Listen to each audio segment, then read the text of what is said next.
You're the youngest mayor of the city.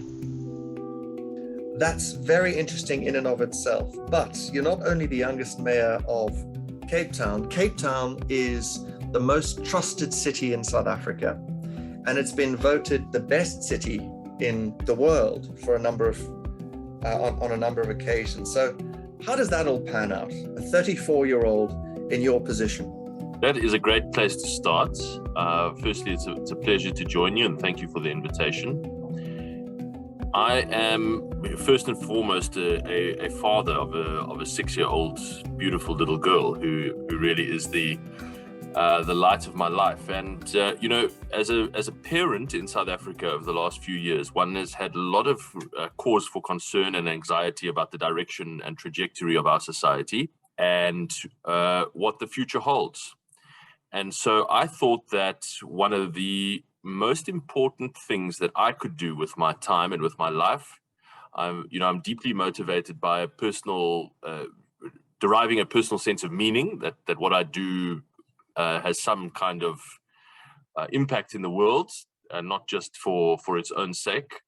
So I thought that one of the most meaningful things that I could do was make sure that there is one place in South Africa, in our country, that really generates a sense of hopefulness and optimism about the future, that our country can make progress, we can move ever closer to the kind of society sketched out in our constitution, which is this really inclusive society of shared prosperity where we defeat the demons of our past and make progress together.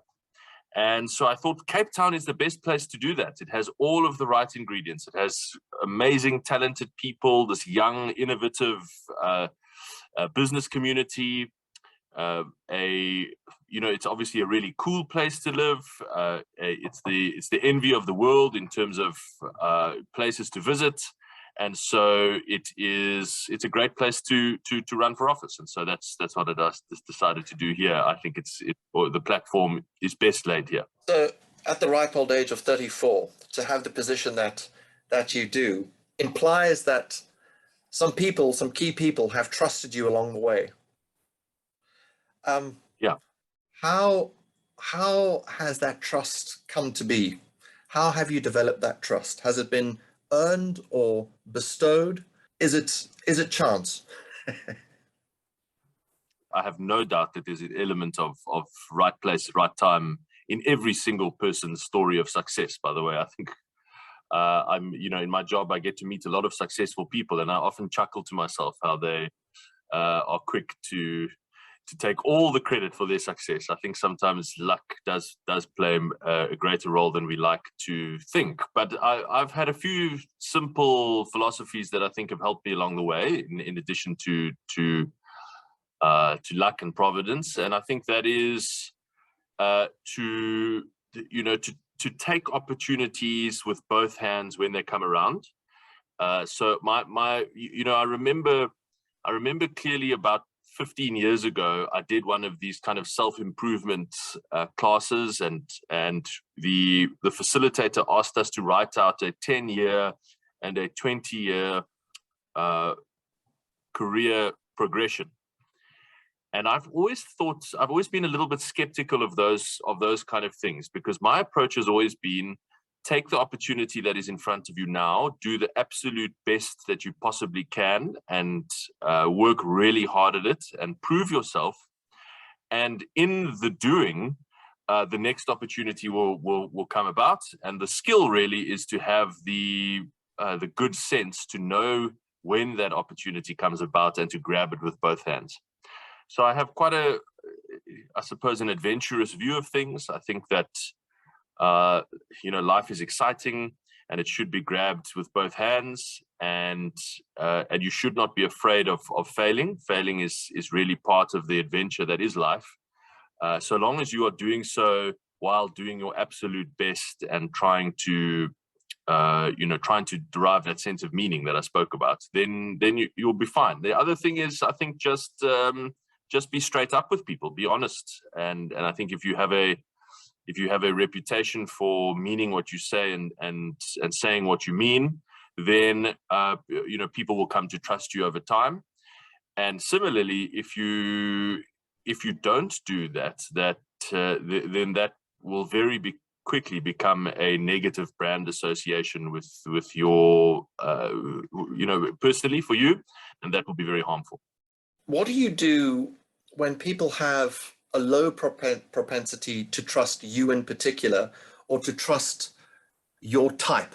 So a politician or a mayor or whatever appellation is thrown in your direction. What do you do when one tends not to want to trust you? How do you work through that? So I'm naturally a people's person, which is probably not a surprise. So I genuinely love spending time with people, particularly one-on-one, getting really into interesting and in-depth conversations, even if I disagree with them quite fundamentally. So that's just a personal enjoyment of mine. So my go-to is always to try and have conversations, direct conversations with people, even if they're on the basis of disagreement. They can always be done in a friendly manner or polite manner. And so I have lots of friends across the political spectrum who I really count as friends, some of whom I've known since the bad old days of student politics at university, who have totally different perspectives from me on almost every political issue, but yet we found a way to have great personal relationships and build trust over time. And some of those people I would trust with almost anything, even if I know that I disagree with them on a whole lot of policy issues. So I think my go-to, this is not necessarily the best way, you're the expert, but my go-to is usually to try and strike up a conversation with someone, preferably one-on-one, and try to build a relationship of genuine interest in that person's life. And I have the benefit, I suppose, the blessing, in that I actually am genuinely interested in people's lives, because that just comes naturally to me. And I love to find out about what their background is, where they come from, their what's happening in their life, what they're excited about. And that is a great basis on which to build relationship. It's been said that if we can influence the future of a city, we can influence the future of humanity. With that excitement comes a great degree of complexity. And with that comes a great degree of challenge, intellectual challenge, psychological challenge, physical challenge. When Yes. It comes to that thing called leadership, really, resilience is so important, right? When you think of yourself and the inevitable challenges ahead, what will you look to for your renewed sense of resilience going forward? This is really important to me, because I would never have, I would have been crushed by criticism if I didn't have this internal resilience already. And for me, I actually can identify really well where that comes from. It comes from, and this is weird for a politician to say, but hear me out, not giving too much credence to what the world's opinion of me is. Deriving my sense of self-worth and meaning from a much smaller group of people who genuinely care for me and whose opinions I trust. And even, that doesn't mean they're not critical, but their criticism is from a place of care and for wanting the best, and who I can count on to share in my celebrations when there are victories, and who I can count on to share in my commiserations when there are defeats, and to do so genuinely.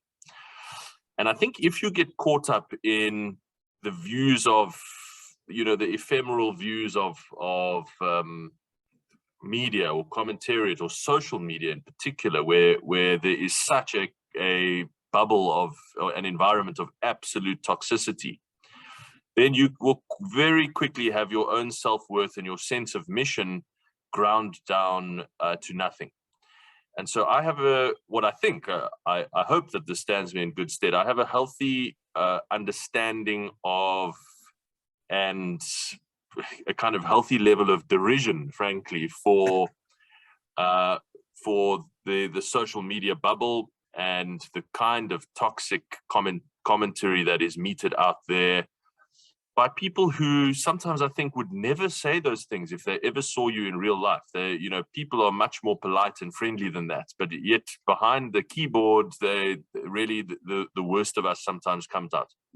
So yeah, I think that's really where my internal resilience comes from. That's not to say that it's impenetrable. Of course, sometimes there are slings and arrows that do get through that, but by and large, I have a firm foundation from my family, a really great group of friends who are not involved in politics. We've been friends for 20 years and longer, from some of them from childhood even, and great support structures far removed from media and social media and politics. And that is a wonderful support structure to have.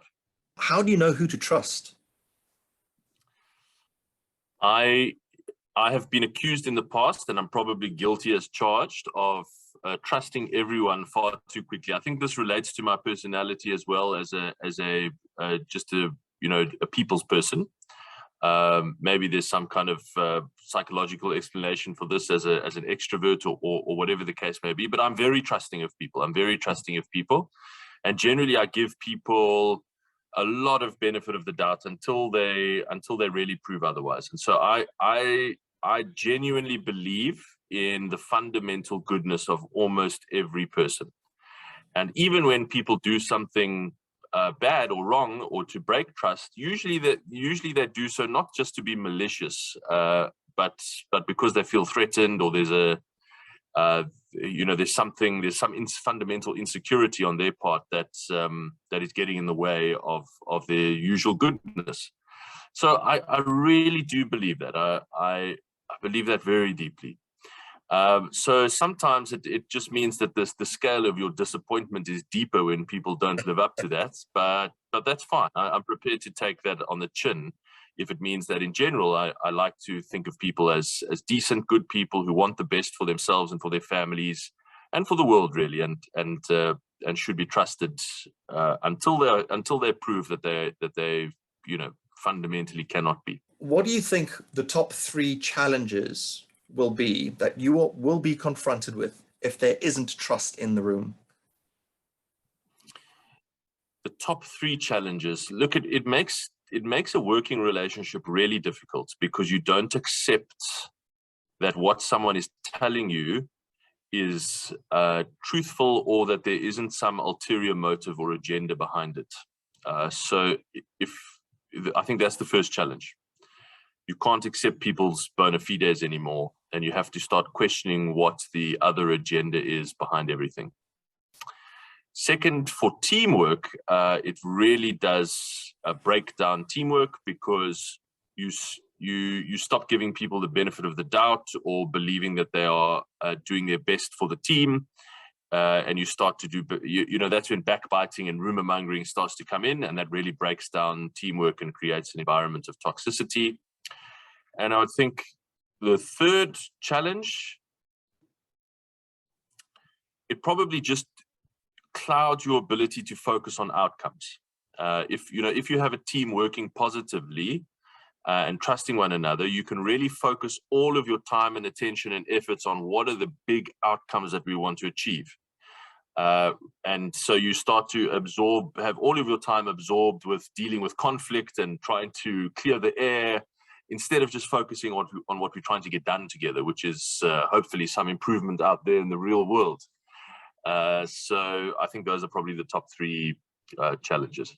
What are the top 3 opportunities or the top 3 benefits that you think Cape Town, the city, will enjoy if we have a high trust society? Man, the benefits are just immense. If we can stop assuming the worst and assume the best in people, then I think that opens the way to much more honest conversations about our future and about our challenges, actually, without assuming there's some kind of ulterior motive or some kind of narrative drenched in South Africa's history.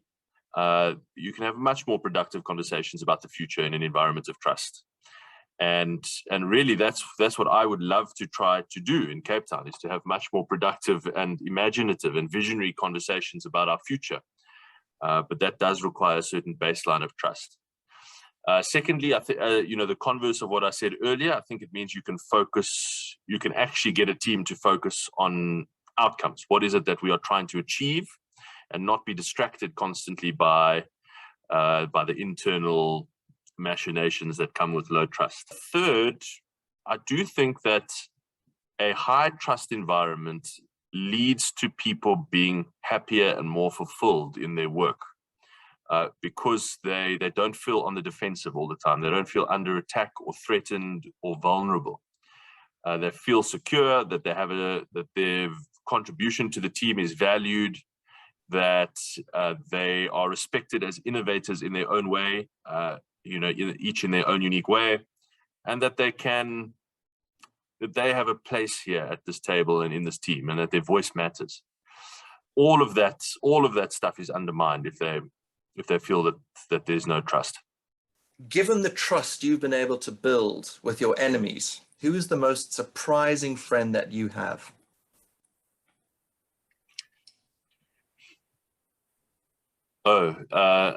That's a great question. From Varsity, there are a whole lot of activists on the organized left of the spectrum, the political spectrum, who have gone on after Varsity to become prominent figures in the organized left, who remain among my list of very favorite people in the world. They are good, decent, honest people of absolute integrity, who are serious, policy-minded people, genuinely committed to improving social outcomes. And although we disagree vociferously on policy and have wonderful arguments, I would trust them with anything. I would trust them with my life, because they are just good people.